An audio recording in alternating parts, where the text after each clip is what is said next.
Hey, hi, hello, everyone. Anthony Fantano here, internet's busiest music nerd, and it's time for another weekly track roundup. My thoughts, my opinions on a bunch of songs that have dropped over the past week or so, because it has been a minute since we have done one of these, so there is a little bit of catch-up to do, but not too much. Of course, all the music that I talk about in this video is linked down below in the description box, along with, of course, our Turntable Lab link. We get kickback from it if you use it to buy some turntables, some vinyl, some anything. Supports the channel in the process. And of course, you can also support us via our Patreon page, where you get some extra bonus monthly content in the process, access to our Discord community too, awesome monthly classic album live streams. It's a fun time. And of course, a special nod to our sponsor, the good people over at SeatGeek. It's summertime, it's concert season, and you want to get out of the house and see some shows. And one of the best ways to do it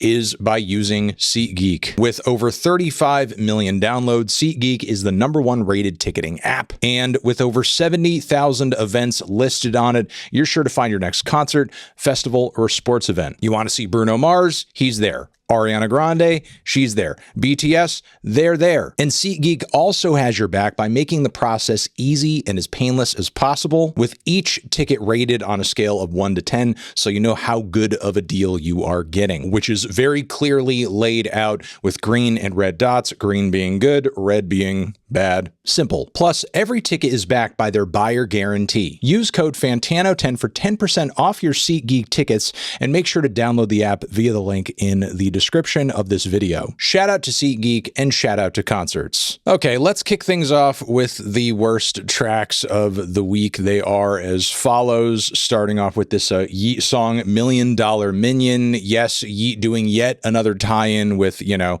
the Minions franchise, and this time it's a lot less interesting, a lot less cute, and a lot more cringe. I don't know what he's doing right now. His last record was basically a bad Kanye album. Where are we at with Yeat at the moment? I'm just kind of confused. After this, we have a new one from Stray Kids, Run It. I don't know who showed their producers terrible stomp clap music, but that's pretty much what this new sound and direction sounds like on this single. They've made better tracks in the past, for sure. Now we have Somber over here, who's coming through with what is essentially a mediocre Coldplay song, My Body Isn't Ready. The lyrics are very personal, deal in love, romance, physicality, I would say body dysmorphia to an extent. I don't mind the theme of the song. It's just the vocals and the production are very tacky, are very derivative, are very uninteresting, which is weird because Somber was originally coming from this place of kind of like lo-fi indie. And while I do think an improvement in production value was definitely necessary and a good thing, his music has only sounded more and more anonymous and uninteresting as he has kind of like grown into a more mainstream aesthetic, unfortunately. We have after this a new one from Loathe. Fangs is the name of the track. I see why a lot of fans are liking this. The riffs and mix are heavy as hell, but with the clean vocals sounding the way they are, this just feels like a Sleep Token song to me. I can't get into this. This is not my thing. I mean, obviously with that band and similar groups, frankly, being as popular as they are right now, there's an audience out there for it. It's just not me, frankly. Next, we have Katy Perry, who is really trying to make a comeback here on this new Watch It Burn track, really trying to, I think, show fans that she's ready to rise from the ashes like a phoenix, but her anthem or attempt at doing that is essentially a bad Kelly Clarkson mom rock song. Yeah, this is not going to get any lift long term, in my opinion. This is not the new chapter. This is not the new era. This is not going to return Katy Perry to her former glory. This is just, you know, unfortunate and disappointing. We have over here Gracie Abrams, who still can't really manage to develop a song that does not sound like a lesser, more watered down Taylor Swift track on Look at My Life over here, new single from her, pretty bland, pretty boring, and Corey Feldman hitting us with What Am I Here For? A very strange kind of like arena rock tune that almost has like a Gary Glitter kind of thing going on at the start, but then it kind of heads into 80s hair metal anthem territory, and it ends up sounding a lot better as a result. But you know, it's rocking, but it's still pretty goofy as it is a Corey Feldman song. Okay, the songs I was on the fence with. You might like them more than me. I'm not completely downplaying or counting out these tracks or anything. Just wasn't super crazy about them. They are as follows. We have a new one from Yard Act over here, who I think are going in a little bit of a 90s alt-rock Britpop direction on this new single. You know, I see why the band is trying new stuff and attempting, you know, a different direction here, given sort of the lack of lift on their last record. The songwriting isn't too bad. I just think this isn't like fully my cup of tea as far as like a, you know, rock style. But believe me, again, it's not bad for something in this lane. I've heard way worse music trying to bring this era back, that's for sure. We have also Sleep, who is, I guess, rolling out their first new music without Matt Pike in the mix. And, you know, while I understand that the band has been on and off, you know, there's been a long hiatus, The Sciences, you know, I thought was a really great comeback project, but, you know, who knows? People could still kind of be in their feelings or want to go in different directions creatively. So the band is continuing without a core member. And, you know, that doesn't mean you need to come through with a track that essentially has little to no guitar in the mix whatsoever and essentially sound like a stoner rock parody of its former self. I mean, is, you know, the bass great? Are the drums great? Is there a groove there? Like, is the essence of Sleep there in some capacity? Yes, for sure. But it's not quite as good as it used to be, even in recent years, honestly. We have Rolling Stones, who have hit us with a 1-2 of a couple of new tracks, an A-side and a B-side, Jealous Lover being one of them. It's very odd. I feel like these two songs are almost like reverse to me in some ways. I really enjoy the verses and then hate the chorus on one, and I really love the chorus and hate the verses on the other. Again, especially Mick Jagger's falsetto at this point, I think is very difficult to take. Look, the band is for sure rocking harder than any group is ever going to at their current age. There's no debating that. But the songwriting and I think the way that they're kind of like bringing different aesthetics and sounds together could use a little bit of work. I'll say that. We have also Quadeca, who has hit us with this new Baby Step single, which I'm not too crazy about. I mean, it feels almost like if you took a Tracy Chapman song and tried to turn it into a chill, vibey, college campfire, you know, acoustic jam. Not like a mix of sounds or energies that I'm like really looking for, though I do think the tune at the core of it is not too bad, frankly. We also have a new one over here from Miss Julia Holter, who is, of course, bringing some beautiful, spacey, enveloping, and enchanting aesthetics per usual on this new cut over here, though I will say song structure-wise, this fantasy track is a little all over the place. You do have these kind of like, you know, curious opening passages, which are, again, really mysterious, but then it kind of pops into this drum-backed dream pop section that feels completely disconnected from everything else, then returning later back to its sort of original form. It's an odd shape, but there are some pretty moments on it for sure.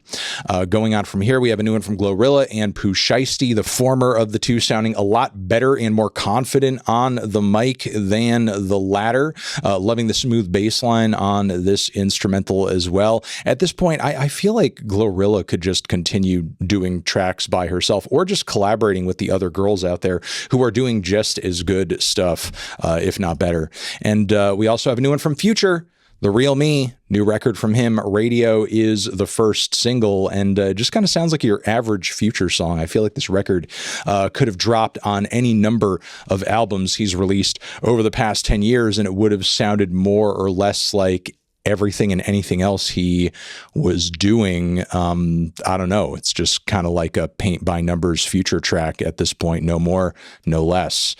We've also got Chelsea Wolfe, who was coming through with a double single, The Dark and Death Is Not the End. Chelsea very clearly with these tracks going back into more of an acoustic and singer-songwriter era, which, believe me, this is far from the first time she has put together a project that leans more into acoustic guitar. Historically, these records have not been my favorites in her catalog, honestly, but they usually are still very solid and respectable and continue to, put on display her versatility as a songwriter. I think at the end of the day, I'm going to continue preferring kind of those heavier moments or even the, interesting trip hop experiments on her last record.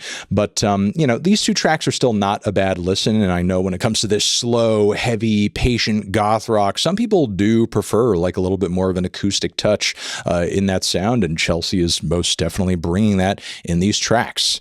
We also have Alex Cameron, who is coming through with Jesus Never Had No Porno, which, lyrically as a premise, I feel like is an idea that is maybe too goofy to kind of like get into the vibe and the essence of the song. It feels like a little bit too much of a tongue-in-cheek kind of concept to generate a song that is actually compelling, unfortunately, as much as I have kind of enjoyed Alex's past work a lot.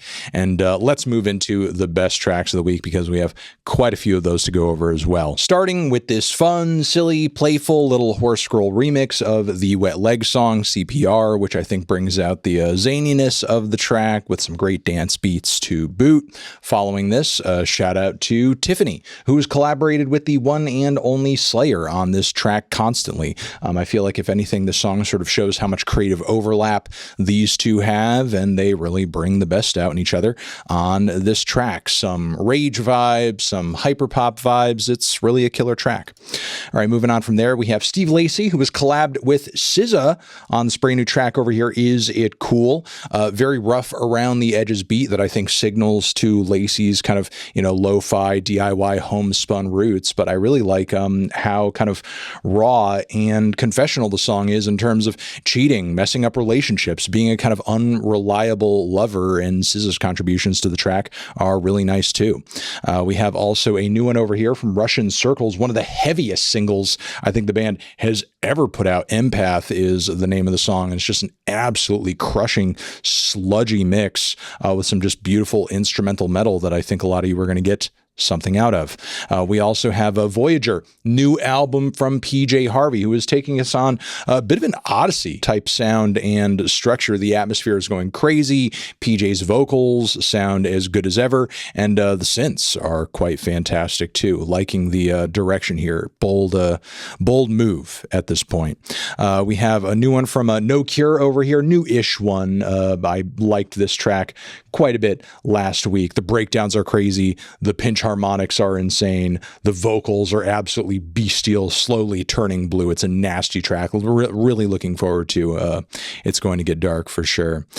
We have a new one over here from Frost Children, who post having worked with Kim Petras on her latest record are now dropping a new EP very soon, and this first taste of it, of course, is jittery, is hyper, is over the top. It's bringing back Y2K pop vibes, but with like a really hardcore, aggressive dance edge.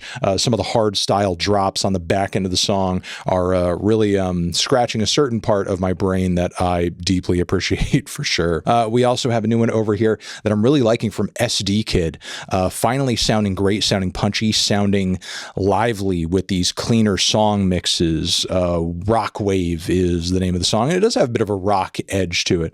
I would say solid flow, solid bars. While I do wish there was more maybe of an anthemic chorus to it or something like that, EsDeeKid is still sounding like I think more and more confident on the mic with each new batch of singles. We have a new one over here as well from Dev Lemons, who seemingly has kind of given into the alt-rock 90s shoegaze pressure that I feel like a lot of artists in the underground are playing toward right now, but the production on this Eat the Pavement track is actually super good, and I think Dev's sort of childish, eccentric, quick and strange vocal inflections on the song bring it a bit of an X factor that a lot of artists who take this kind of a very sleepy affectation approach don't often have. So at least she's kind of like switching it up, shaking it up a little bit, not completely doing a paint by the numbers song in this style. We also have Wink Wink, new one from Charli XCX. I think my favorite of the 3 singles so far. We actually do get some beefy beats and bass in the background of this one, and I think the humor on this track actually lands, and the chorus is actually quite snappy too. Maybe it's a little bit of, I think, a moment where you have to truly be into Charli as a persona to admit what she's trying to confess and convey on the track. You know, who's to say? This album could pop off commercially, could be one just for the real heads. We'll find out. We have a new one over here, or new-ish again, from, of course, Channel Trace, Black Techno guy. This track dropped back on Juneteenth and, you know, is obviously a very kind of like self-aware bit of meta commentary, but simultaneously, it's a genuinely catchy song too, with some fantastic production. Very housey, maybe more house than techno in the grand scheme of things, but still a fun one from Channel Trace, who continues to be one of the more underrated dance producers out there today. We have after this Rae Jepsen, who is sounding absolutely fantastic on this new single over here, On Wires. Rarely has Carly sounded so soulful on the vocal end, or has her production sounded so heavy and crushing on these choruses, really going for something a little vintage, a little fuzzy, a little thick. I'm liking what she's doing here. She's taking to something in this style really well. It almost feels a little Alabama Shakes adjacent, I would say, but like, you know, not in a dismissive, you know, fashion whatsoever. I make that comparison. But yeah, really surprised by the direction of this, and even more kind of curious as to what this new album cycle for Carly is going to hold, especially with it being kind of presented up front as like a double LP. We have also Phoebe Bridgers, who has returned with Lost Boys and is sounding really amped with, I think, her most anthemic single ever. Loud instrumentation, big horns, lots of guitar layers, lots of vocal layers, some tragic depictions of somebody who is very volatile and, you know, not quite as mature as they should be in the lyrics. Phoebe, I think, putting, you know, again, one of her punchiest singles forward ever in her entire career and sounding good doing it. And finally, shout out to Beabadoobee. And I am by no means a big Beabadoobee fan historically. And, you know, for sure, she is definitely staying very firmly in kind of this 90s revivalist lane. But rather than giving us some very watered down grunge pastiche, we're actually getting some interesting synced up guitar lines that tie in very tightly with the drums, and some vocals, lead vocals that are actually a lot more expressive than what I think she has put forward in the past. So really looking forward to hopefully hearing a somewhat bolder Beabadoobee in this new album cycle for this record Pylon over here. Sun Has Set is the name of the track, just to say it. All right, and weekly track roundup is in the can, y'all. Thank you very much for watching. Hopefully you got some good recommendations out of this video, and I will see you in the next one. Anthony Fantano, weekly tracks forever.